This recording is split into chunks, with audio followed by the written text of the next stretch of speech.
that particular institution. So these are some of the ministries I think say going forward, if they can do without deputy ministers, minimum them say they can do without deputy ministers. But there are some to say education, energy, finance, those ministries I think say nipa baako intimi mine these kind of ministries I wo on my say. Abanke. Yes sir. Me too. Yo Mr. Mincha T4 na Mincha ofulkum fu nyina na macha University for food science and technology for Mincha nyina macha lecturers of food science regional minister and former deputy regional minister Honorable Elizabeth Ajoan Mincha pa in fact that pronoun I think that it is worth discussing. I think that early on you justify the numbers in the sense that you compare the numbers and I say of the appointees compared to 88 nana NDC no one. Now Osha na higher numbers no ebo adwuma echen the lower numbers in the past the say the higher numbers it me achieve something phenomenal for the country. I think say and also a plus Ghana phones so it me ehu some faso but edu baby a also the mere fact say in the Panadol so the Ghana for right to complain in the sense if you have competent men, say even if you still have lesser, you can still achieve. Now say so incompetent men, say okofa less or okofa more. In fact, the results no ebe abysmal. But we share comparatively, we share MPP ni NDC se NDC fa ketwa na so mo ntimi achieve na MPP fa kese na so mo ntimi achieve ya. We all know say MPP far bigger when it comes to expertise in governing the country. Nti say no osha I think say all regional deputies ejina say omuni ho nti say woman penino etimi akate the size of the appointees ana edru deputies I think say ache was said by nanka otimi eyom but ma bontin say government say onfa deputies at the sector ministries no but among for na suggested but I think say sometimes I will say share any maybe because of people who na say what me achieve with this now ko people who na because among for eka na ko yoma one we are na so akwakofa ensema ba because yeah dwene say you ba achieve and we have a lot of targets also it me achieve na you the sector minister and the deputy. In fact, most of the actual work are done by the deputies, most of the work. Apart from that, we also have to look at the bonding and I said the link between the sector minister and the deputy. So normally so more jelly very well and that's more adjune eco benkuma yana resource ewosoro. Now we share recently finance minister budgeter buy utumu say there are certain areas na your boy homodin however COVID there were some areas yentimi amoy homodin baby yentimi boy homodin pa na agric sector also agric sector na deputies how almost two omo ɛyɛ ɔmo adwuma nti sɛ no yɛ two I think that they all have various what do you call it areas and omo ɔmo adwuma anti so I'm feeling na sɛ oku yi ɔmo firi hɔ noma because obia wo role o play ɛno timi ɛboa ɛma ye agric sector no ye growth no was even higher than 4%, almost 5. In fact that was the area itimi enya a highest growth. The other one the industry. In fact industry ye call negative ni nyina ye because na omano akọ hiahiam na nipa enko adwuma such sectors no once because a grew negative no untimi nka say ukwa yi deputies na free honom because you see no ehia resource and also mu nyina put them heads together now this work as a team na yentimi and revival sa industry because the hot there na obia ayitum say na obia na yenkwa adwuma na yatifie enti no negative no we didn't anticipate that but I think say bibia I was here o share the service sector also now culture and creative na or our tourism was a hono nyina no the service sector ni nyina form I think say yenya be 1.9 growth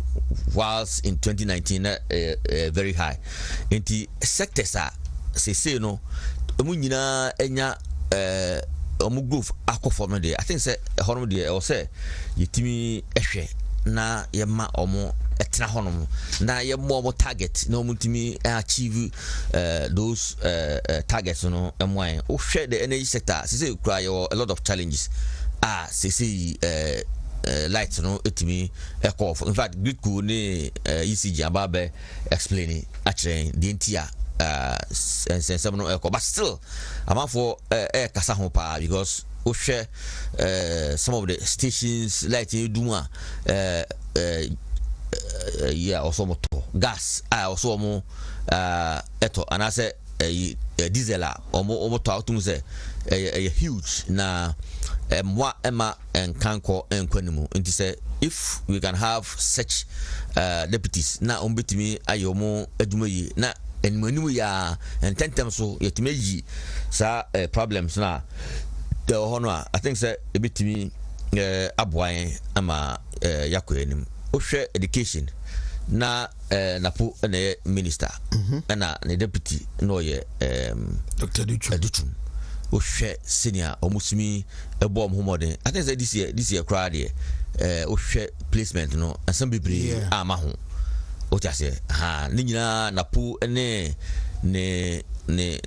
deputy and omo committee because in some ho pa sa horom no activities no edoso and I hoye baby a odi diagra Ghana for e punish and in fact they would always complain even cry at the time why ye cry man no otiminya be 90% achievement no Ghana for ebetimi akasa ho enti sa iresen there I think say e was say yehwe na omanfo etimi eyo omodwuma because ye hia very good resource free sa honom finance me brother kind finance so ye another place in fact o ko ye sa would have $1 million per constituency o se ne wo ministry for special development initiative to say no government ye free honom because our ministry no e establish all the authorities what I say Northern Development Authority, Middle Belt and the Coastal Belt Authority ni nyina eye bibia sisi ababe has been established by an act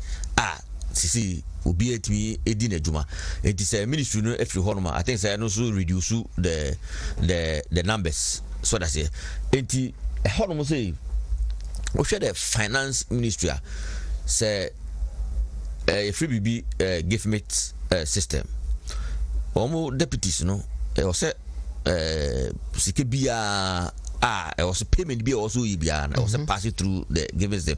What they are saying is sike bia any go say pass it through any third party it should go directly to on pakra why juma no ono no ho na was say echo now was pass it through the government and online something was say it be pass it through the given system and sana such an individual and the core finance ministry one because of say omo epe due diligence nti enye nipa baako na ehwe na yesan because sikasem na ye ka ho asem nti you were about 5 people also pass it through omo ansana the final finance minister no so ahwe na ono so approve so that's it obia won ruler o play obia won adwuma oye de hwe sectors a very needful ebitimi aboa ama Ghana etimi akọ enuma the such places there also etimi retain o hwe it is aviation baby I think say etimi maintain one year ebitimi aboa I think say enye bibia enye too much of a burden say horom no nadwuma no ontimi enye obitimi aye na o hwe other places like sanitation no so betimi ayadwuma no ama because very often the sector minister no and the team aviation and sanitation sector ministers but we share education kwa dia utimi emfa ma the sector minister baby a obi atimi na adwuma ema adwuma no etimi kɔ nanim enti there are places I think say yebetimi ahwe na yetimi ama yenya one minister ni nyina ene say yebetimi nya good resource se yehwe horom na say resource ni nya eni kwase pepere ho ekuyi sa deputy minister no efiri horom ba bi so ye foreign affairs I think say foreign affairs ba bi a no so yebetimi enya one minister me very sure say because there are other departments your directors ne omunyina eyomoduma I think they betimi support the minister ama nejuma etimi akonanim enti say government ayana dwene pa say obese or reduce the size of the governance and the appointees I think the government a bit my but I say share the resource because so one ye na say okoteso na resource na wuhia no we nya in fact Ghana for enye because omo na beka but in the long run no wo performance na Ghana for the be jajo enti be bia wo hwa uyi deputy ni fiwa e be ha dwen no enti kwa se ye ha mo kra yentimi ema enema enkonanim na yenya good results almost say government by the 2021 or stress amount for say epamoto yemfa taxes kakra and to yeni amano so na because of covid and say no government afina or revamp and I say or di enema e coach no afina o den or money muso because 2019 na nema no pa 2017 2018 2019 na nanso covid edin some bibri aba enti we have to be very careful very careful say ye choose deputy and the minister and the deputy no baby a ye hwa M1 no me entache honom yema omo engusu enye omadwuma na baby at least ebetimi managing there say baby amabobo there I think say ebetimi ama omo aye omadwuma after all you 2021 you 2022 you 2023 enti at least 2021 ye teso na se hwe 2022 na ye hwe performance na yetime steady baby a honom no amfa emwa bebri amano ne ahwe ne we will look back into it baby ahwe still ye betimi asate so no na ye guso ne ate so be very sure say Ghana for ehunu sa do be very happy but of course the onus lies on the president una say asemno eba oni ebobodi enti say also trust now you're very critical now share areas say utimi etiswa ebetimi aboa baby a any kwasa otiso no men touch it but you should also do it based on a proper research ebetimi amao akwanya say sa baby there be deputy ni free horma me very sure say be my very good resource I had there semi jaya meaning very sure well say ebetimi aboa ama yakoenim. I think say these are the nyama betimi aka for now. Okay, ano Dr. Emmanuel Amankwano NTK. Onyeba. Well, me that's it. Na I'm chairman ya Santina. Yanko jusuzu ngoni yanko chia. Tire base for. So and then I'm in charge Ramadan no shase. And by chine come for 30 days. Me name so why fasting that there. Mia. Hey. Sir. Fasting. I am. It's a fasting there. Oh, see what I unyini me fast na mayana sazizo unyini ayo I say one of the pillars of Islam Ramadan can one so back Christianity so fasting ya there ehun hia yi pa enti no yes Yankopon kwan na ho de say on fa mo ayi nuanu nkran for me church ma wo ma just say by now we jira mo den confused yes na confused ma me just say by now we jira na fe chief imam na pamfo nya ya Christopher say ta wachi ya bompa ta wachi say nyame mo nkwane ahode na yakuso na enso de empire bo ta wachi no motimi ide so mo ye enti ne de ye be sha say na de be kan say A'udhu billahi minash shaitani rajim. Bismillahir rahmanir rahim. Alhamdulillahi rabbil alamin. Rahmanir rahim. As a movement, Wontumi take. Iyyaka na'budu wa iyyaka nasta'in. Ihdinas siratal mustaqim. Siratal ladzina an'amta alaihim ghayril maghdubi alaihim waladdallin. No aje so say. Amen. Takbir. Allahu akbar. Silence. Mimi ezongo boy ezongo ni awu metete me. Me muzahe. Oh, that's it. Yeah, to us, the issue of the ministers, deputy ministers, and impact. Was a imperative can be brave, but then you have the target any near government now or working as all here. What you seek to achieve as a coach said, you go park so formation out there.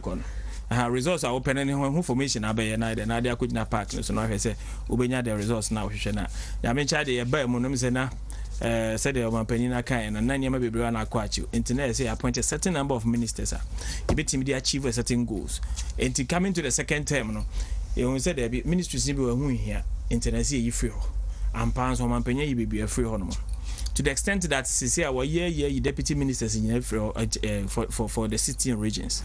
Say our 16 regional ministers, no deputies. There are other ministries on this why wiping out cry.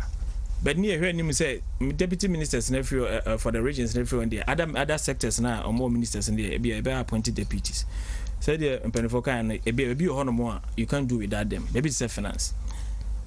Definitely you need a deputy minister for finance. Maybe it's agriculture, the backbone of the country, and we can't allow certain things. So I'd say be here a competent deputy minister, or deputize the minister. And share maybe to say defense. Definitely, you need somebody there to help. The things also ministers, ministries are mostly a political. And usually, ideally in Kabinyanka, Obenya, Kenipani experts, not go to that field. But Kenipani experts, you can still appoint the person in that field, Kabinyan appointed. Na Ebia, what the deputy minister, Ebi no expert in that area. I'm not a Jumana. ABC, we have my emo, I would say, you appointed certain minister, not be a deputy, no, expert in the area, into no compensate for only be another shortcomings. Now, Abua. Deputy minister appointment is also training grounds for other people. Okay, era Aduchumajuma by as deputy minister. You go into the next term of another Kokufu, no be him says, and the perfect replacement in era Duchum. Young Kofu Bromosuania and our ministers. Intino says our minister and when you be a man in him said this person can easily take over. Intino in a way a prepare nipa for the position at who understand you be. Think a crank across and also would they pick up. Intino a very, very important. Set another Kufu to be appointed, so appointed there, and the constitutional right. The power has been vested in him. He can decide to say me appointed. He can decide to say me appointed. So as a what the government wants to achieve in the second term. Baby, who say you can't do without them. Baby, also you can do without them. na ye hwe baby to say na George ka fisheries na me hwe baby to say transport na ye hwe minister for parliamentary affairs. I don't think he needs a deputy. You have a minister for national security. Already there are other security agencies or omoka. I think it's a one would do. But then a be one more told Diana Sebi, ye nim the way any munti to say bibi to say travels, ill health, ebiana yadia. Abba. Ain't sanitary there. Ye money panel deputy said the bear said be as an hold na deputy not take it over. But I remember Ubi Samianka Sami personally me feel say for this particular government and where parliament are your idea. Me mumudi I would suggest that president or appointed deputy ministers for all the ministries. Were you regional frame, no problem. But they are Canadian. Because constitution is a majority of the ministers in free parliament in Emramebo. Very good. And you know, it tells you say your parliamentarians here at 137 years away. Majority never be ministers of state. On be ministers are a beer na one day I think to say the nano voting here cause here. Yen na yanko anke ti sent for the second time.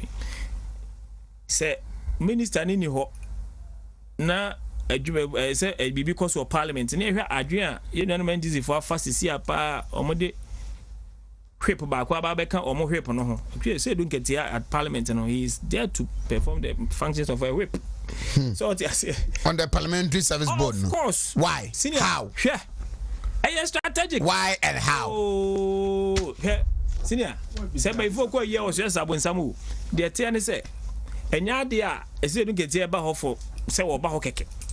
Omo hwe niam a ekọ so sometimes they have the feeling say their MPs are compromising. They need to be whipped in line. And the party general secretary now, but say about 6 appointees are more is they are NDC gurus. And with the kind of parliament, you know, a be here say parliamentarians about around. To a minister, sebi sa come to be any more deputy now on your parliamentarian too. No, kwa could you make na boy said they be a ubenya kwan akọ parliament wo. E besan so aboa MPs no more besan so be minister because one here said you made be kwa na say obedi wo why e friend say o constituency wa on you ntimi ma because e be na parliament here enti bo anamo ntu at your constituency no e be limited but say onya minister wo ye good a obetimi compensate ya enima bi on ma me say maka say we MP this term a wan hwe yi a utranye ye obekọ one term so an combine on ye me ye obekọ one term enti mestre say Senana Danko Kufa say hardware and so money or the needed resources a bit in the aboa de tu anka sometimes other people talk about cost cutting and say man say bia we need to save the national pairs, we need to save money and think a cutting number na aboa no crest idea. But for this particular parliament there na do na be ministers there I think say you be here deputies. Said they be on betrayal or aye ndwuma na boa omo ministers no was I be omo so engaging in parliamentary duties.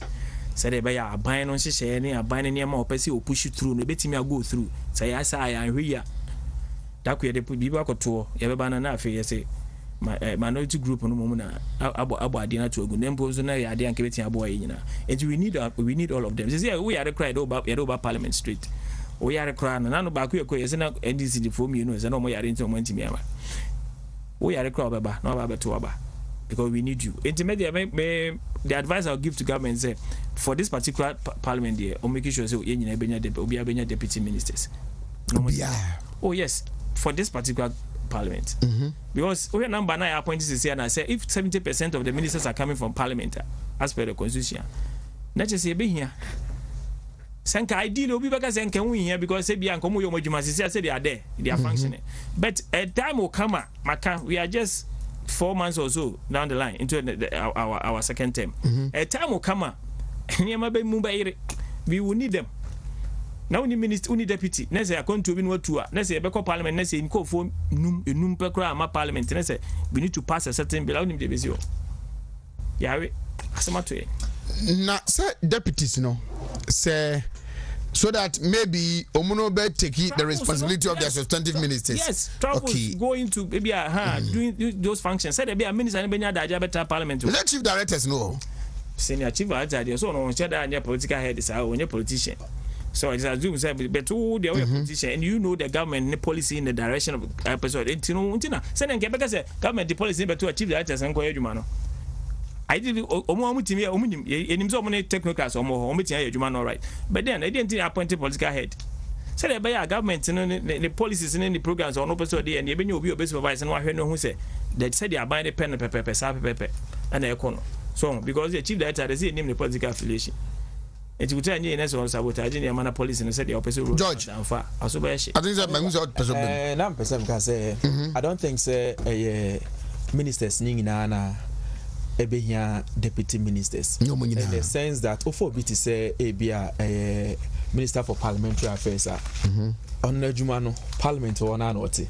So if we need him say ebe use no e parliament I think say he's always available e parliament to pay Jumana or into maybe substantive deputy be enshada ehia bebre again on say a year constitution it can be about a year appointing majority from a year parliament but a ministers ni nyina so in our parliament this year. We may need them for our votes, which is very necessary.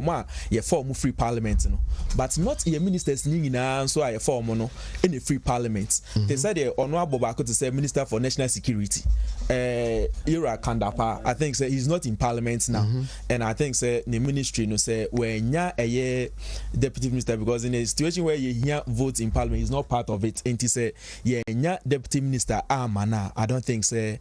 But the responsibility of that ministry, no? I think say here deputy over that ministry now. The entire case say ministry national security, your ministry of defense, your ministry of interior. These are all architects that are chief of defense staff for IGP or these are all groups that are with the security issues in the country. His activities may understand the plan to coordinate the activities of all these institutions, and I think say without a deputy for a ministry, no, to me the Enshada had but said is can say at the end of the day, no, it rests with the president because said his excellency another down for them robber opim so na se no ka kire ne say wo na Ghana for the 2 million e share won sa e na waponi bi e de ama omanfo enti se china bi se Ghana for bisa accountability enye wo ma wo poni 2 million bi di ma wo na mum wo ene bi bisa enti msu say the power lies in the hands of the president to make that decision. Okay, Amanke Ohinoba si bitimi atiswa na se be due diligence o ta se na ebitimi ahwe be bia ebitimi aboa se dem musican no I think say because MPP you the competent men ombitimi ayedwa no nti yehwe be bia yebitimi atiso ama omo ayomedwa ombeye sisi o se parliament Nancy Omokoto Abane saying, yeah, 137 against one budget nana budget approval 134 137 137. What I say? What happened? I think everybody had to be there. Everybody had to be there. We are not in normal times. Everybody will be shipped, online. Until me and find no kwan justification. See, between acting so na Ghana for who say MPP buy. This is what they started with. Almost 30 years, they made they chalked a lot of achievements. They made a lot of achievements. And here, can say Twitter. Nyahano abafa as why it did President who it is because the ministers are working and they have worked. What I say Nigeria and some see or some see Nigeria. What I say obviously Buhari ada. Almost one of their main reasons that Ghana enjoys free speech. Freedom of speech. Yeah, from Twitter.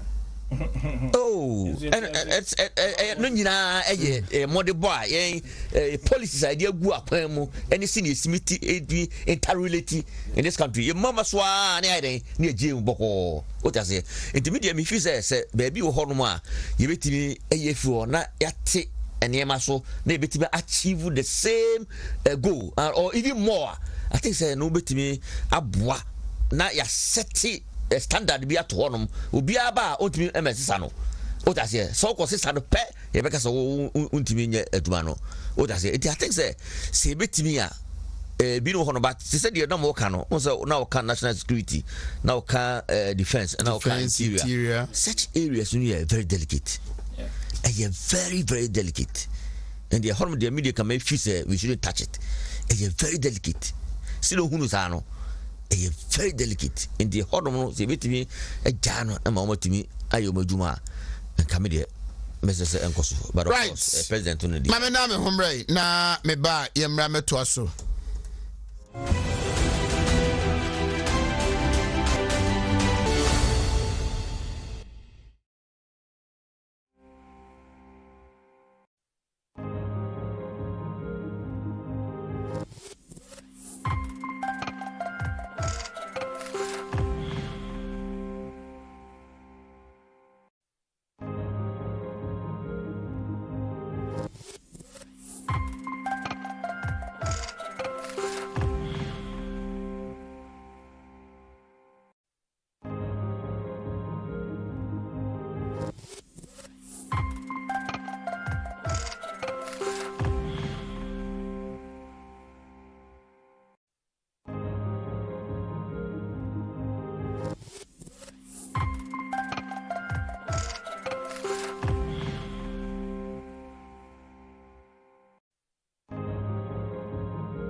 na on kramao and we bia ka tete no de fidie besi so na wode afefi nipadua mu a ehunu kwakra wo so fa so etunyare wana se e de ma nti udu angoma so a bonsuom honom nhwehwedan no ayesi wonom no ho na Dr. Bosomtwija se abone se Spark Healthcare 0241641415 0503440286 Dr. Sebra na onko mwa Dani Herbal Center Danima Herbal Mixture malaria typhoid and afi general body weakness unya done to Herbal Mixture bia loss of appetite mo mo ato na muntumi ni die sanso na Dani natural herbal capsules no for male vitality na afi ebe improve blood circulation within the system na unya DH ointment na body pains waist pain and joint pains no ni nyina e de afri okole nak ewo mbrom misty herbal mbrom apidango mbrom Dani Herbal ewo mbrom over 0244364651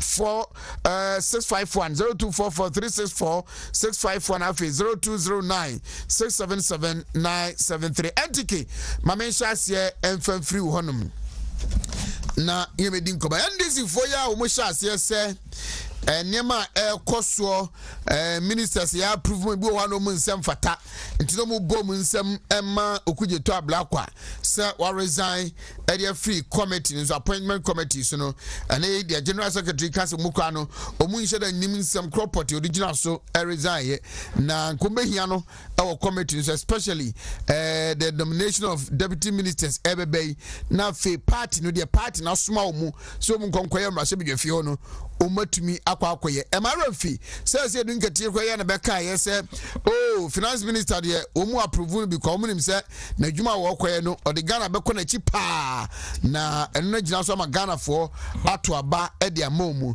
de wo ka se de omu se mu commercial bedwafie nkwa no mu hwe nim se ombe no is it about the NDC's interest in parliament and as the people the constituents who represent you mu our constituents who nyina ene Ghana yedie ena ewo amanya sam no babia yakeka ababedunu no well on babedase on this platform I can say doing ketia ankasa no ono oni aim ohia asa comment o make here na ojo na obisa say is it Ghana's interest and NDC hwehwe and I say NDC nankasa interest o mankasa interest but I will maintain say NDC they are there for their own interest. So big tie no na dwen say NDC pese Ghana economy a under this government a enipa koronse sana adwene because per the comment no say we dey assuming that meeting say finance minister no boss wonya o say ono an ye mane nko na won konko say no na o say ni wi na Ghana fo nyina hu say dia na dey say na wan gaza na members of parliament omo as opposition omo say dey no mo ye ho because omo say bia say ye bibia aban no e ya de a ache a wo ho say obetene but say wo ho say visa aban na echia okay ne yen support na amane nchia sa akopen say oman ni nyina bebo a that's why we no dey a ene na che say bi unguta adwen pa NDC adwene nyina ne say aban we be fail no fail abysmally because omo time on nyema esi no they failed enim go ase to NDC ama Ghana for to abatia omo 2016 asanso beto abatia omo 2020 no NDC is praying say yen era ebeye west MPP de ebeye west and omo de no onye ba wo say mpanifo obebi omo bu yesi say bin predu asa de woyin from aboni bedu omo na nim agu ase no obenya na kan nwanko agya ne nan so they say next all they na be chen ono ne de no sanity in the NDC that is what they want from us but nyame ntia manisa because enim ba bia yeko time papa first okujeto abrakwa yes we are resigning no he said say for ono personal reasons entina or resigning from the board from the committee now Ghanaians were asking say DNC wo ho is it because say you approve minister of finance na I said na NDC said yeah omu members for that committee no e die na omo de soma wo because we line of questioning maybe an ekoso on that committee sometimes some personal issues na as if say the committee was there to settle personal scores be yeah we won't talk much about how I come say nipa be the fast so on some kind of questions be an eba yɛwura yɛ regional minister kɔtena ɔmo anim kura questions bi ɔmo bisa yɛ na afei de asɛ ɔmo yɛ try some kind of tribal and ethnocentric questions bi ɔmo bisa papa yi but cleverly otimi yi ano ɛma obi na kyerɛ sɛ they were there to achieve a certain thing enti sɛ ankɔ saa line ne deɛ ɛna okugyeto me nye bi ma resign because asɛ nyina yɛtena dɛm abɔpɔ sɛ nkɔfo yɛnkɔtwe ɔmo mu baase yɛbɛduru ha sei no yɛbobɔ ne yɛnkɔfo ni bi asane me dem saa na me hu no sɛ party ne soma ɔmo sɛ monkɔ sɛ nneɛma monkɔ twe aban ne mu sɛ deɛ ɛbɛyɛ anka ba na akora bi anka ministers nkra anka nya approve ɔmo nyina nwie sɛ deɛ ɛbɛyɛ anka governance no ɔbɛ stall governance no na nneɛma yɛ slow ama yɛn ana ɔmo kɔduru hɔ no mo no sɛ bi pɛdu asa wo wasoma no as a party but then ɔno so ɔwɔ as an MP the ɔte board no so bi ɔno ɔwɔ as an MP obi ɔkora mpa nanka ne seat a wɔtena so wɔte so sisi ana nanka yɛ MPP seat ana sɛ bi nipa bi de abufu akɔto abatia yɛn ana ɔno ɔnya akwanya enti so ɔno kɔgye ɔno ka kyerɛ sɛ ɔkɔbɔ party ne nko interest na sɛ bi wakɔ sabotage aban na ɔte akonnwa no so na wanhwe a the next time wɔkɔ akɔ facing electorate no ɔmo so bɛka kyerɛ sɛ wokɔtena committee so yɛnim deɛ ɔkɔyɛ ɛhɔ no enti na sɛ ɔmo so think about ɔmo ankasa so interest ɛne ɔmo future re-election enti na ɛno na asate confusion within the NDC because party fi say they are not dancing to the tune of omo party ni mpanimfo nsɛm omo ka kyerɛ omo sɛ mo nkonkɔyɛ ɛno na ma ɛfa ahoma ayi omo communication wa ebe ɛsɛ bi obedi mpanimfo ya tami to the sense omo ton omo adwene okeka bi kyerɛ first speaker of parliament nyina ɛna me no mi no yɛ hu de kosi sɛ ɛne ɛkɔkan a anka free privilege committee anim pɛsɛ me de fiki kan adwene kyerɛ omo no yɛ hu de kosi up to now yɛ mfrɛ no so what I say it tells you say they omo tena dem mo hyehyɛ adwuma e de ma omo committee members no ana committee members no kudu no omo yɛ something contrary enu nti na ne ama the leadership of omo kokos no enema eja dem wo hono ma omo hu di omo nka na say dey get say omo party ni chewa me dem ho dem fa some party no mo omo ntena ayi wo hono enti minim say bia de oyɛ na contrary to parliamentary friends say rules and regulations be there minim say to just resign with that citing Saturday 17th April, right? Okay. So at the Rotary Club House, Community 5 Tema, securing the future of the NDC Forum. Ebekoso. Neti speakers no. Chairperson Comrade Dan Agbodapi. Moderator no Fred Bafo. Speakers no Hudu Yaya, Gusitando, Ben Kumbuo, and Ibi Bright. Ibi Bright. Or no NDC parliamentary candidate for Tema Central 2020. Benjamin Kumbuo, former MP, and Afi Laura Nandom, and Afi former Minister for Defense. Gusitando, the Ina Inimno. Alaji Hudu Yaya. Almost say founding member and former general secretary NDC and moderator Fred Bafo and Dana Bodapi and chairperson and the team na programmer almost say securing the future of the NDC forum and no and Halaji Hudi ayina okay let it be okay we screen so yes intino national executives ni na no are missing out on this program. Na emadie course no ayo na. Oh, anya me wanwa. So my cousin say be peni say ekura adwenboni ba nitire motom. Sometimes eni wo hihye tusu ye bone e de ma obi a. Wan hwe a na ebedane aba wa wo ho. So what you say? The agenda was to stall this government. Na yen slow niema because omunya that number no in parliament no. Ano mo bo say almost so konya speaker or aligned to them in the person of Abambabe no and I feel who say ye baby ewu am and then yensem and unfortunately nyame child nyame dan nyama kakakaka ye de nyama koto hope ne agiatum ye de we koto ne agiatum eno na ndis impanifo no ntiase say I seem so mo MPs ni feli omo so what I say enti no let everybody beto why kenkan ya na je say I was saying, you know, I said, let you know, I said, be able to am financial one to my crank. It seems that right now, no, there's some kind of division in the leadership of the NDC in Parliament. ana ankasa omo ankasa national executives ankasa there's division amongst them. And you know whatever future they are going there to secure there omo asema say US manager oboka ochima onfa ho. And whatever they are going to secure over there and they omo asema. But yeah we are here say ye be chechire oman. Na oman ne betimi akoso.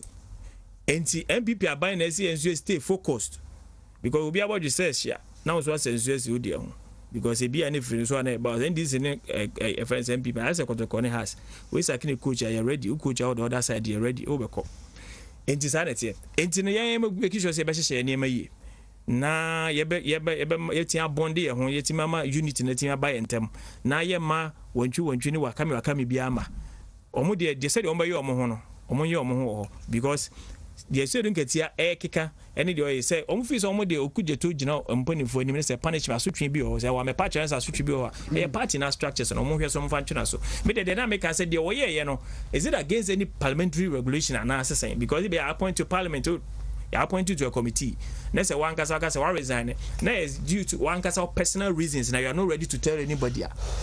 Is it against a certain regulation be na what switching be because people are even asking say and I said he said say they are resigning from parliament or hankasa no what na fi that's on MPB but I don't know say be as bibisa or no there but we boom bra bi so there any hwe na parliament na hwe no mo ntwena so eno there but we mu bibia so no fi say bia adwuma ye hyehye ma ye no ye ko ye ni pa bi ayi ama enti ye hyehye na adwiri ye hyehye na adwiri enti I won't be part of that there that committee in there and then he has every right to sit back maybe I am appointing the for non contract committee so they are crying for say the entire leadership or mokoko leadership yes san and they are omo ankasa asem Abanke yes sir na okuje to or resign because omo take a certain position and others no follow. Is that the case? Pen letter no yes and kai but if you look at the genesis of the issues basic the resignation now clearly you can attribute it to that reason. Now so say it's based on principle personal principle. I think it's NDC for emphasize because why are they trying to own their MPs in parliament and that they also Mugoye Biano should place the party first. Sam George Becker said his interest is the NDC first before that of Ghana. So very unfortunate. Say NDC for person which say parliamentarians no need any mind of their own. They cannot think for themselves. Na the NDC for no ebe kano. I don't know so mudi so. And the NDC for kano enye. The NDC for no can say you know. I see them get ya kano enye. The bomb ho emwa omano enkankro.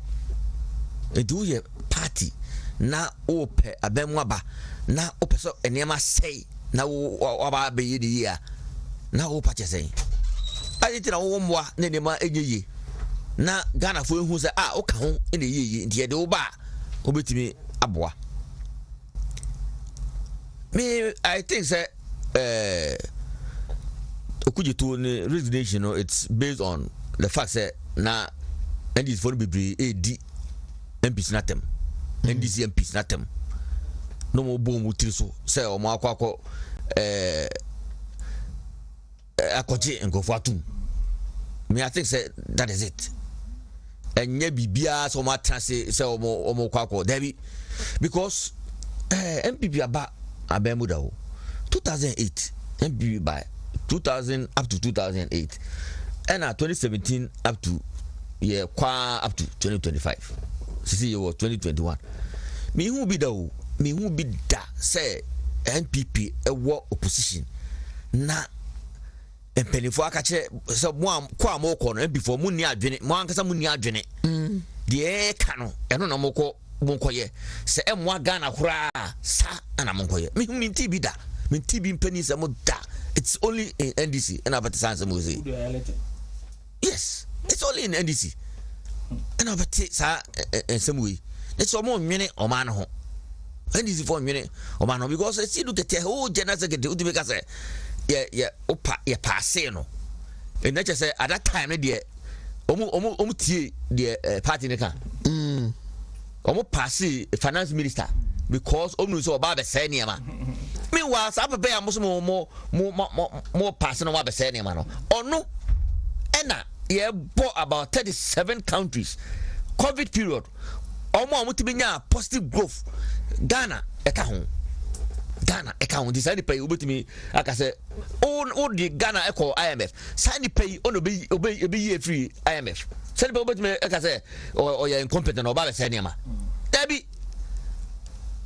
and you say do get here on court no sa review or yama or general home na too much and some of the bioke piano and tosumu and some okay bia say don't get there and some okay piano and tosumu but NDC there oba fa sa because o make can sound basa who the head there o mo your court o say NDC for na be actual omo let abasa omo me explaining chiro omo sika omo de call share electronic system omo de be quality resource omo fa ho emre omo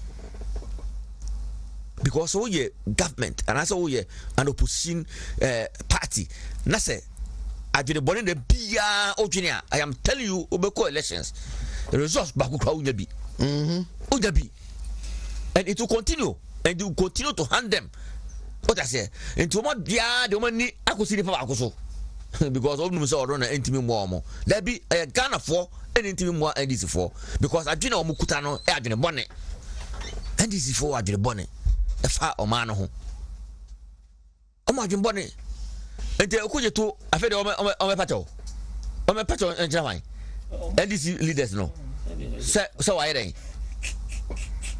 what's all that I see it's based on principle and I remember say it is because NDC for edu omatem ono ntimi stand it when man we stand it and that's when ntimi nyina na name and I say no and me feel so mu di atem dia and me feel na ma ye dem person mo ye so that's it na see do get say deputies no eba and they was enka okujeto etena honom na okujeto enta hono so wia no be dina atama o santra ho because in parliament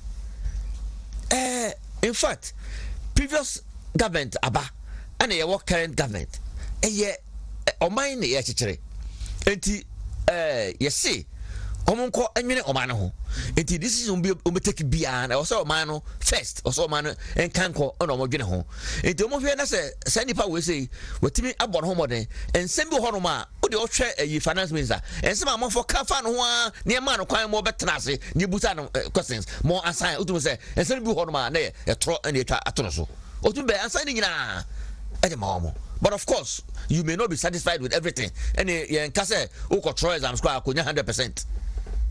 Oh, that's it. It's not written anywhere. So, it's all about one ba. Let's say, ultimate born home. Let's ask ourselves. Say, how I come see. Omo born so. Omo ko to abano. How come see the highest? Ono nya the highest from the NDC. Adintra. It is because wabojuma.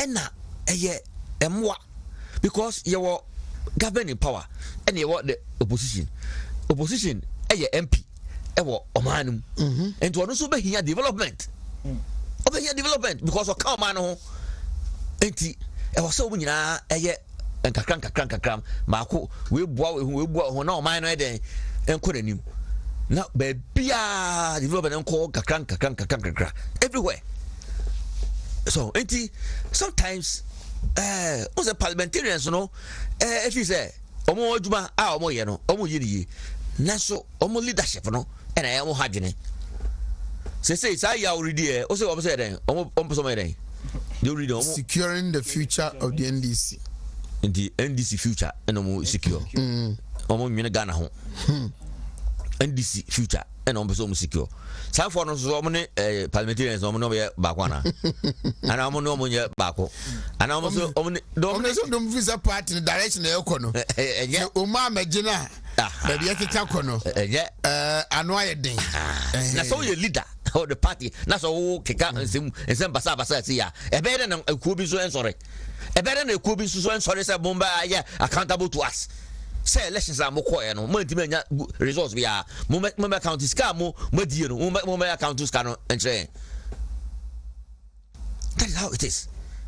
And the NDC omo a and omo ye omo own enemies omo nwene Ghana for unfortunately for NDC mo ba bemu a mo ba mbese niema unfortunately for them and can you find say NDC aba 92 2000 and ka ye nya bibi record bi and just oh NDC for ba ombo mo modern let's tem bia mbebe bia no mo be say niema jomama ne yi Prof Mills o kan mo boma omo kwa de na say ko so that's here ni nyina aye NDC that is the vehicle that is called NDC, you know, and yet edu baby no jomama say NDC aye oponko ni na aye abubu lim mewa oponko ni na abubu sa oponko na ni na abubu no say ayi say do get aka ho so do get ya say obehwa comfortable lead everything ayi do mo yi na film say Alote Jacobs mo yi na film so mo nyina say omo konchen mebo it can the center hold omo kwa secure the future of the party omo kwa secure the future of the party na so you leader na say John Dramani Mahama we lose elections and na ye ka say Jomama intimi ma bonten be ka say concede defeat Wontumi Mabonten, Wontumi for phone and free the sitting president, and I said, be a declare no as the president. Wontumi for phone, no. Such a person can be a leader. No, it can never be. He can never be a leader. And the animal we are also more secure or party no. Almost secure on one chain some years after 20 years be almost secure no one chain that time no. But say pie, you won't dear. NDC is not ready to lead the country because omo nwene o man ho say man be say say do ketia ko do say do ketia so man be say ene no omo dwene ho na wo the speeder joy for opposed to say IMF for at downgrade me say the speeder na NDC for mabuni ya communicators. Some former ministers, for some former MPs, at the air writing on social media. Did you see? Oh, yeah. And what was your reaction? Oh, why are they so happy to celebrate anything negative about the country? And as a government, you see, NDC. Omo ye nyachum na omo ya ho ya unim they felt say emra na omo abem no na omo debt to GDP ratio na ye around 73.25 hata na jomama e dey akọ IMF what I say e dey ka say do 76% a chunk of it no free the energy recovery and banks no and do we no free more and number 71 enti omo adwene say emra ye nam 73 kwa da ye nam IMF na ye policy credibility what I say and sana oman no atimi akodanim na ye ntimi ntua school fees which bill near if I energy sector kwa na ntimi dua you gina for be kan say energy sector na ye dum so na esikasam obeka che so what I say na necessary allowance no mutu dua in fact onipa we duma na so we school o say fene duma betina 3 years na ntimi enfa na aduma government you tell me how many years and 4 years now to be 3 years that's on fine adwuma ni sika so I say the arrears I also transfer now say make 3 months instead of 2 years and 3 years I don't know doesn't make sense and these are almost challenge na NDC and don't feel say emra you will me they nyina nim say covid and this has bo nyina ba covid and now say IMF etutumrika number beden on that gradient. O share all the reports now. Abanwa. Obeshano near positive B. with a positive outlook. Sa nina sa. And about things of one per in be negative. What I say? And so nina a positive outlook. So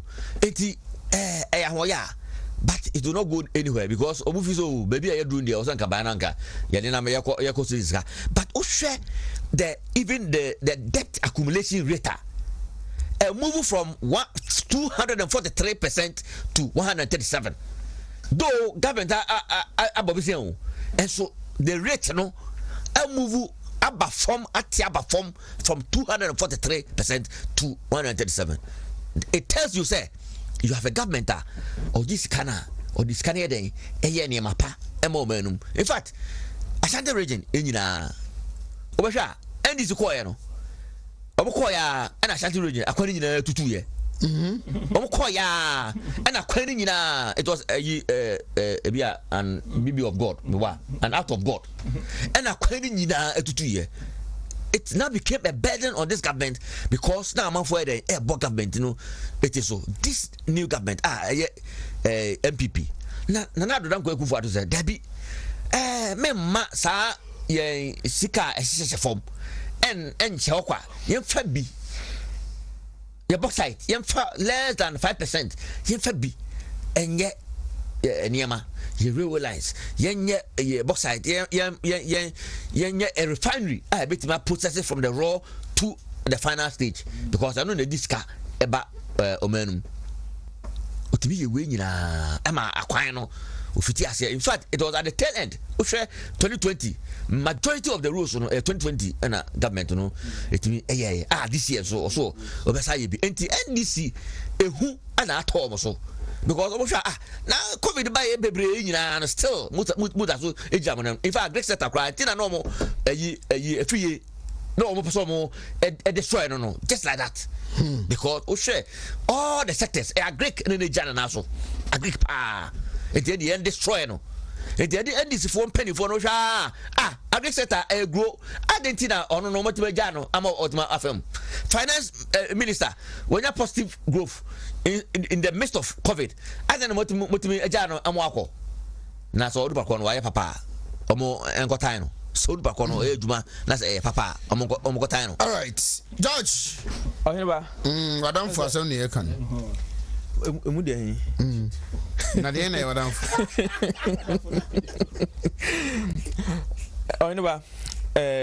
Mammy, and take the opportunity and I'm share million Muslim for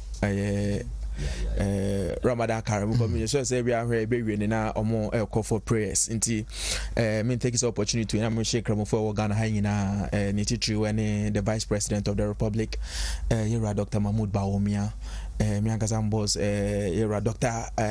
Abdul Rauf pharmacy council boss na mikro kuma muso baby me chema de eguka former assemblyman honorable Rashid ono so me mano Ramadan Karim na me darling boy ba kusu kintampo so say ho de na me free Mudasri Dodo friends Carol we College of Health last year I think say Merishino happy Ramadan say o man ani nya dene na 30 days no mijidi so betimi atwa 30 days no Mudasri asa na American susu say Mudasri betimi atwa 30 days me boy na nim do betimi ayetimi susu say 30 days akwantu Mudasri he de na besi form no atimi atwa akwantu no ntumi o me kan chem me boa no me ha be boa han na nti do hine be ka me boa me bia so man I never enti Jerry Rollins NDC enwa na wo hui ani o enti yewra hudu yayanom yewra obeda samwanom ti NDC a omoti ye NDC na yeda su kura mu NDC na yeda su si wei hwe de bia mpanfo ka asem yesi se agiramu anifi a na nkura edi arusie ofie na nke ba ne sen se enne the commander in chief of the NDC Sami Jemfi and commanded the forces of the NDC calls the shots of the NDC and as much as Sami Jemfi Bekano and the right half of the NDC and the NDC chairman Unhunu NDC organizer, NDC youth organizer. Ne what ya ne Sami Jemfi, anya Sami Jemfi na aye say dunketia. These are the front of the NDC. Na we ye di tusa mani ye. Sami Jemfi etimi nya kukudro. Edi aye speaker of parliament. Etwa nadapa. Etwa Haruna Idrisu adapa. Etwa Muntaka Mubarak adapa. The leadership of NDC in parliament. So omun fum so omaye anything. Say epo NDC for kwachekyereye.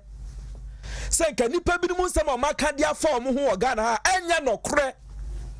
Nka parliamentarians ni nyina so na sankrofo no maye mfa omo anase ya appoint omo as ministers. Utie nsem omo kan ya nyina. Na omo kan de for minister from minister to minister.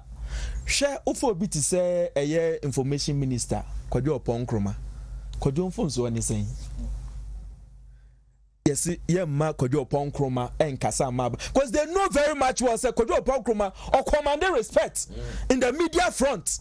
Adwuma na wo ye no onim so eyade Ghana for etan na chi onu dwuma dia odi no nti yentwini fro nyempa bifo fro beba ne ho be ya hi e wo Ghana for anim na MPP party no enya akono ma Ghana for. Yes, planting for food and jobs. Agri Minister Adaroma.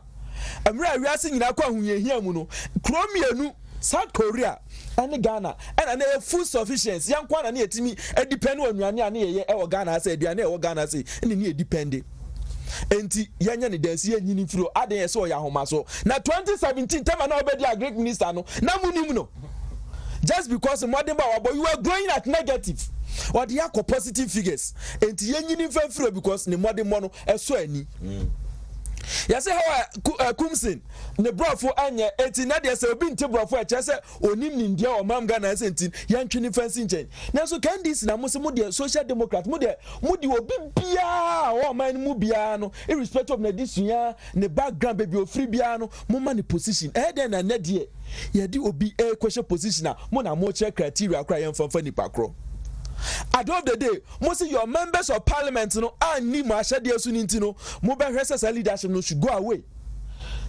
Nanka, some of you carry and cases say, oh, I don't cry or about Friday or can it be a show bravado or China Junekeke.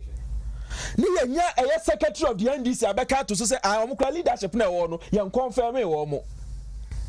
I said, don't catch us more catch it. Harry reduce NDC pay for palo. Say, young confirm me or more. After mutu abanwe na osanke confirm am na so court no amukọ ye nti no mo ya wanju say yen court ni nwie ni ewia ya hwese be confirm ana yen confirm wo mo we tells you say leadership na e wo ho dan kasa na say diketa no jitu say leadership no they don't qualify to be there omofo so ani say because omo no omukọ agina bi omo anko na nka me NDC supporter by now can be asking myself questions.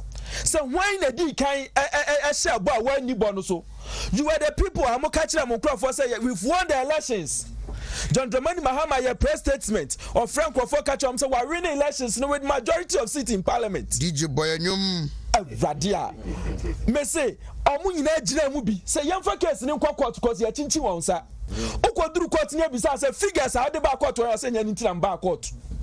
Me pese mo ma eye electoral commission ni mo betre kunya no ka figures no ni agina so ni ye de toto na no na de na de gina so hu sa na di nkunim eno wa hunu uni ma de kura de gina so di nkunim wo sa nipa no wo say you have not disappointed your supporters.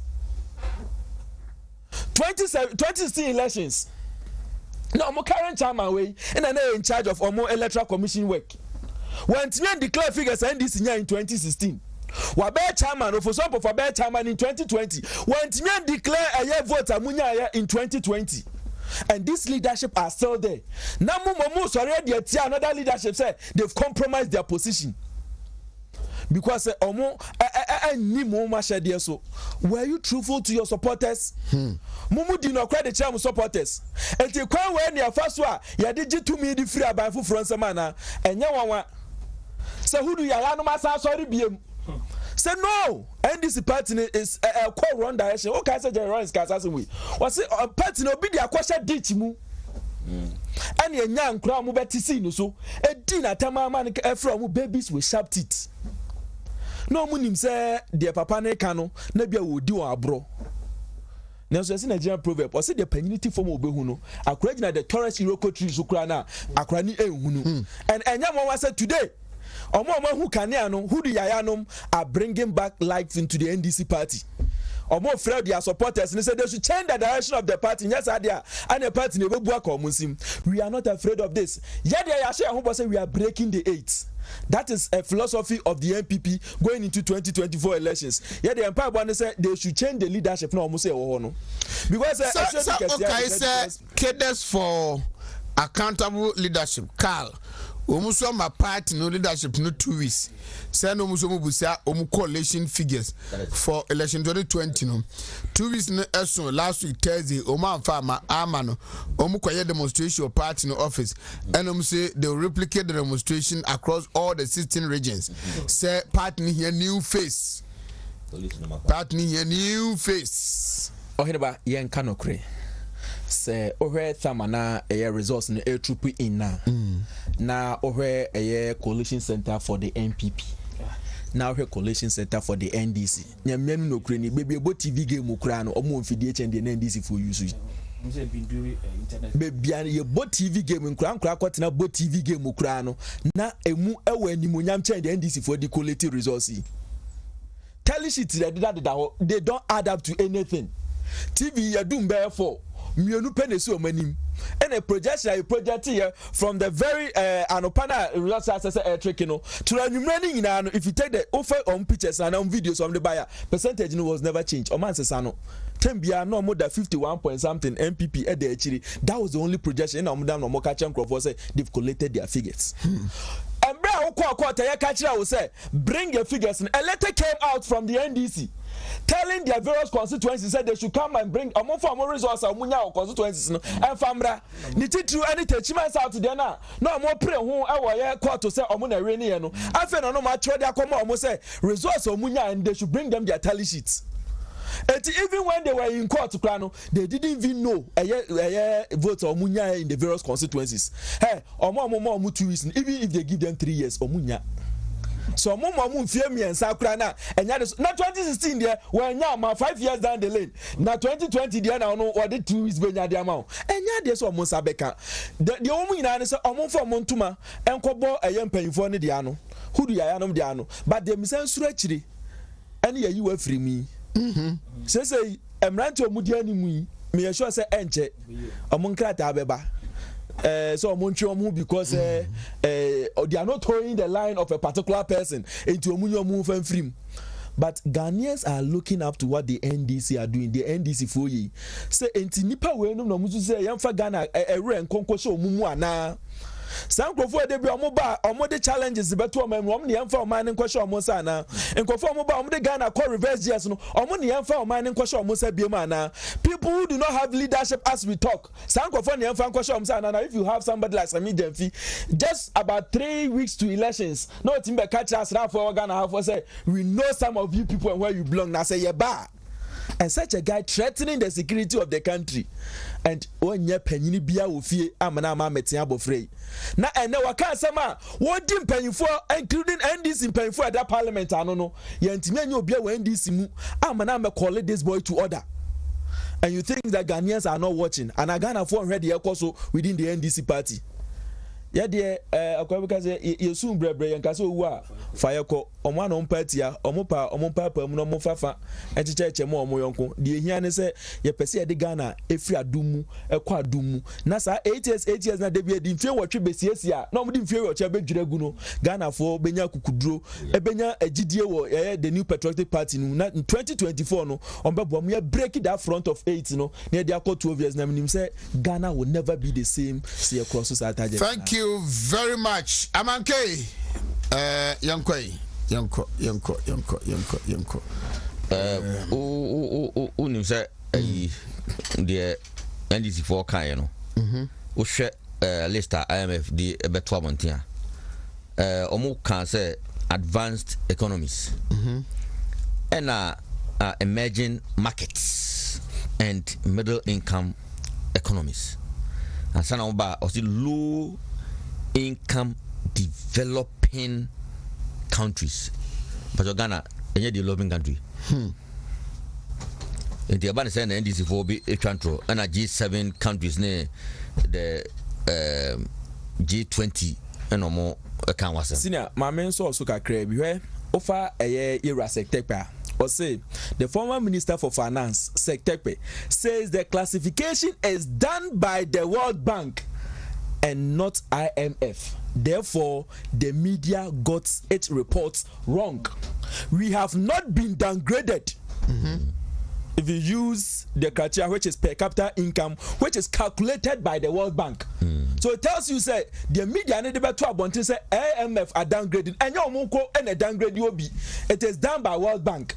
And OTA the Sektepe, former finance minister and the NDC Eka or say Ghana have never been downgraded by the World Bank. And this statistics, you know. Joy folk of every. Ask yourself. Say. No, imagine even imagine economy.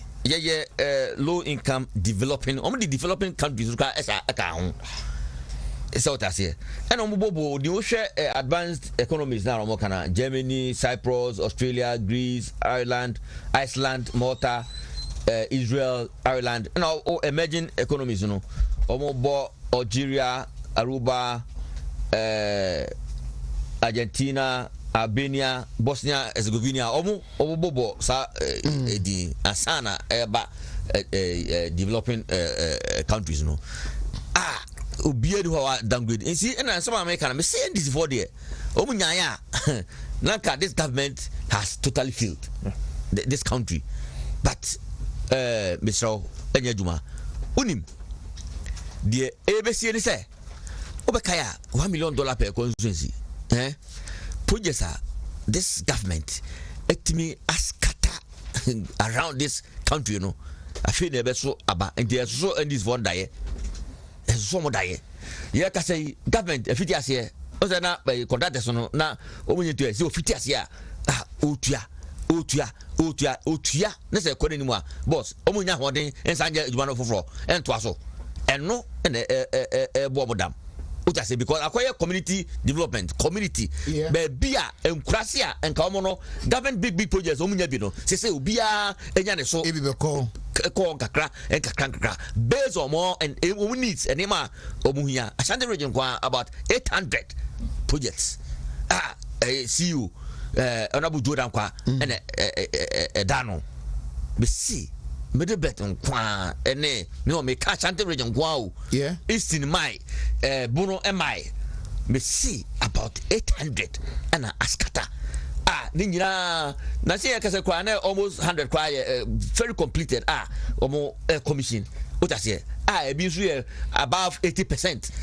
So 80 bebre ana askata around this country na ye de nyame say no government if it is here otua contractors naka kakra because of government is there yana it take time but egusu at egusu me sure say steadily obia ebeja na so ne certificate well raising there be sure say won betimi government no ebetu amka no betimi akwa de aka no so a wo so edu na manfo enya so fa so no enti oheneba eye daye na daye ye daye bone and NDC for eso enuntina mebunu na sore no and mpanimfo so ewo NDC no so asa sore se man hwe ni ya sa papa no a efre no na adodanko akufo ado oni Dr. Mahmoud Baobia ejuwa mo ye no se man twantro anto mo so a aban mutimi emamuda enti mo sore waka na mo twantro na ntro no utwantro na se endokre da ho no ma o manfo be fa endokre no no be jan NTK Yankwe. Why I say why are you surprised with the NGC response to Fasa fake news? And say just you should expect it. Sir, there's no way the NGC will jubilate at anything successful. They will rather jubilate when things are going down. So they say, that's what they were praying for. I'm wishing no. Sanka every day in the news, Nanka, whatever is about Ghana be something bad. The economy this, the economy that, government this, government and then near call for that's what they are wishing for because when you say Sanko Banisa Ghana for and some form maybe because someone I got question Mambisa, who goes the friend of Wasa. So I say no shada but Mambisa to Genesis because when this near Mambisa and when things get worse and I can afford their munko for Momrasa now because they're the only need to so that's what they are praying for. And you don't think that it won't happen. Now, maybe there is a reputable media house like Joy News. You don't do your research. You don't go into things. At the end of the day, one masu whom not the better Appointing. And the moment him go here. Time maybe as a militia in the city. Now no more the Baba Gumu when was a poto sort as it. Eti. I want to say, because the master said, never be back. Munya, but then I'm with him. Namu Jim home and I say, Mugumu when was because force reportage and doors to do. Almost it's easy. A whole a friend say, set up. Yeah, former finance. So no, I want to papa some time ago. I'm going on this in it, but was in your sanity. I'm a fan about out. Where bank grab because it's not like that. Internal say, oh, jubilate. Yeah, some of the other want to jubilate. For comfortable lead, you know what jubilation ever no marry. So I also the other be they jump into jubilation na afi last minute na afi o masan so o money ma be go ase. Enti edua seven predators and Mordecai osusu de ma say yan him also no. First say him and susu yan say Mordecai also no. At the end of the day only say also. Enti if you want to plant discord in the MPP, o pese aban no enko form, aban no entertain pansam na nsay. Yeah, one we are one kasa wo party ni mu na betete apansam eno ni de esi o mu party ni mu sese no eno na afi no mu correct discover essence ye ko hwan the true NDC o say a team odi two dwai at the end of the day another group will also come out and Carlos one voice o mu demand o mu resource so what you say and the whole political party we go to an election and unim the figures that we nya both friends presidential elections when you figure unya akogina court akogo hu anima say ka ba yi anka corrections na ba be na ka boko we dey bi wasan so na paja obeti enti ye dey ni hweka ye dey ne say dey bia make say MPP no ana ese timi hye ye niam yi na ye timi koye nim because Ghanaians love this party. Ghanaians know deep down within them say Ghana be kona nimu a eye MPP na toda na yen yankasa see any opportunity na fe na internal wranglings ne nyema bi na fe yen atra wane ankasa sanso ahye yankasa downfall. That is why we need to guard against this time around. Say we are not going that line again. We want to go beyond the 8 years. It's me say NDC nyema esimu a aya na me me fama dwene nko. But when we are attention ko bi so na wo de ekosei wo de ne so obehwe na obebuild wo de ni ye.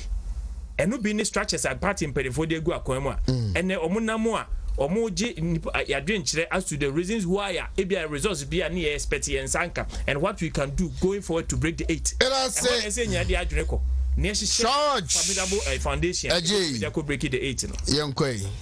I never. Libya Mekase. I say at a point in time, na NDC for any Omoankasa. A finance minister said take any problem. Say papa no nema bua o kan okre no dodo. He's a technocrat. Unyama politicians and responded to.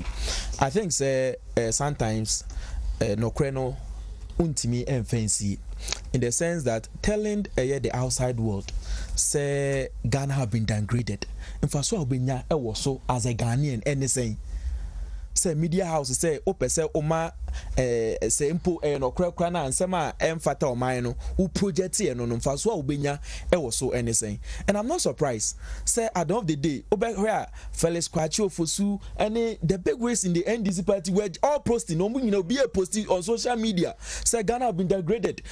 Finance minister Amrano Meyina no ba Omiamra no responding to the, and I was very happy they did not respond to people like that in the sense that and China MF representative organ had because say MF enye bibiasa and as a tech so they are better to say MF for crown and your money yes adwumadi no say adwumadi World Bank for said there so omo yes ade na World Bank crown omunye bibiasa it tells you say ade an NDC for a person omo de baba to system nu ma edi hoye edi baba tum so Ghana nema enkoye wo Ghana ha say but truth be told yeah kasa say I had a colleague friend that all chat me telling me say ampa yo kwan no the government have fixed the road asema o ka chem no eye ahojo da ba mpa yo kwan say aban no aye omo kwan na ma omo, and I'm surprised. Okay, say na say me share wo ahojo da ba kwan me share wo ahojo kwan no so, and no omo ye kwan no e de ko, and he's telling me said their roads have been fixed. Edu mpa yo dia na say kwan na e ko no. It tells you that yampo na we are not even telling much of our stories to the people, because they bia enru anasa de enya no ne eja mamanfo no mo de anu mum e to abont abra ye very nice stories to tell the good people of Ghana. And one example is there, my friend here say omo kwan no abai na fix their roads for them. These are some of the stories the ordinary Ghanaian want to hear. When in summer Ghana ni pesa what here enye asema enya no kre ni asore agina so just because your person castigated government. And I was watching TV3 and it took them 30 minutes to discuss this issue. So Ghana have been downgraded, calling so-called experts, normal voodoo calculations. They're quite far, so Dr. Bawumia should come and then and at the end of the day, a former finance minister, NDC for finance minister, is telling everybody, including the NDC in the country, say, and some more cano, and even in the first place, no, because and IMF for in the disadvantage Madiwi, and your World Bank for in the disadvantage Madiwi. I'm praying that they chum medina them. Oh, may I sure say the day by now. Wajibi try to plan and was a big plan by now. So, but no cry. Oh, he cannot hide behind it. Only me entity. He has said the truth, and that's the gospel truth. Japan, Yamiad Mecha, Ibabe Trasso, Amanke, NTK, and a Georgia G. And a buy. Also, friend, I'm friend. Você tifo, men do no, tifo nti, o be do no. Se benhão. I was over my point, I mean, Arupa. 5:30 news no, about 6 o'clock. Sports, Kineben, any Abuja be better as 7 o'clock. Wontumi morning show, the privilege. Kopim se nundubo na ye twamo nyuma kopim prem tobre na kase bono.